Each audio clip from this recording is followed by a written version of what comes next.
নমস্কার বন্ধুরা, আয়ুর্বেদ কিওর চ্যানেলে আপনাদের সকলকে স্বাগত। নতুন বছরে সকলকে শুভেচ্ছা জানিয়ে আজ এক নতুন ঘরোয়া টিপস নিয়ে এসেছি আপনাদের জন্য। এখন শীতকাল, তাই পুরুষ, মহিলা ও বাচ্চা মানে একটু একদম বাচ্চা নয়, একটু বড়, সকলেরই ত্বক যাতে উজ্জ্বল মোলায়েম থাকে, তাই একটি সহজ ঘরোয়া পদ্ধতি বলছি। এই পদ্ধতির জন্য কয়েকটা উপাদানের প্রয়োজন, যেগুলো হলো অ্যালোভেরা জেল, গোলাপ জল, নারকেল তেল, দুধ ও মধু। এগুলি প্রত্যেকটাই আমাদের সকলেরই প্রায় ঘরে ঘরে পাওয়া যায়, মজুদ থাকে।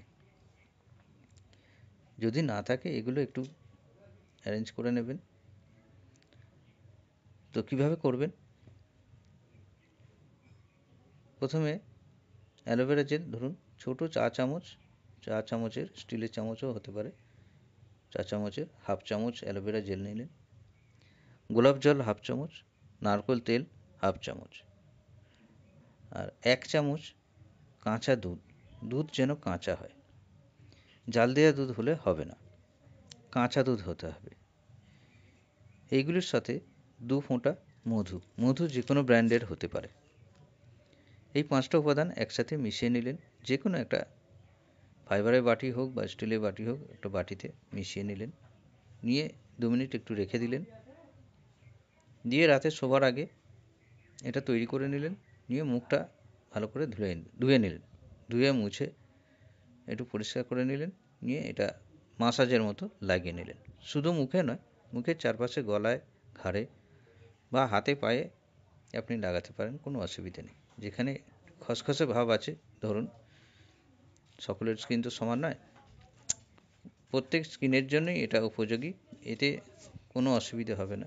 যে কোনো যাদের রুক্ষ স্কিন থাকে বা অয়েলি স্কিন থাকে, প্রত্যেকেই এটা ব্যবহার করতে পারেন। করে দেখুন, সপ্তাহ 2 করে দেখুন, তাতে ভালো ফলাফল পাবেন। হ্যাঁ, মেখে নেওয়ার পরে রাত্রিরে সারা রাত থাকলেন, ওইভাবেই থাকলেন, কোনো অসুবিধা হবে না। ওটা দেখবেন মাখতে মাখতেই একদম চামড়ার সাথে মিশে যাবে। ঠিক আছে? এবার ওটা সকালে ঘুম থেকে উঠে শুধু জল দিয়ে ধুয়ে নিলেন। কোনো সাবান ফাবানের ব্যবহার করার কোনো প্রয়োজনই হবে না। শুধু জল দিয়ে ধুয়ে নিলেন, দেখবেন মুখটা ফ্রেশ থাকবে। এইভাবে সপ্তাহ 2 আপনি করুন, ভালো ফলাফল পাবেন। তবে এটা যে কোনো সিজনে সারা মাসও করতে পারেন, কোনো অসুবিধা নেই। করে দেখুন, ভালো ফল পাবেন। আজ এই পর্যন্ত। এর পরের ভিডিওতে আরও নতুন কিছু টিপস নিয়ে আসবো আপনাদের কাছে। তবে একটা কথা জানিয়ে রাখি, নতুন ভিডিও পেতে হলে আমার এই চ্যানেলটিকে সাবস্ক্রাইব করে বেল আইকন প্রেস করে রাখুন, তাতে নতুন ভিডিও সরাসরি আপনার কাছে যাতে পৌঁছে যাবে। নমস্কার, ভালো থাকুন।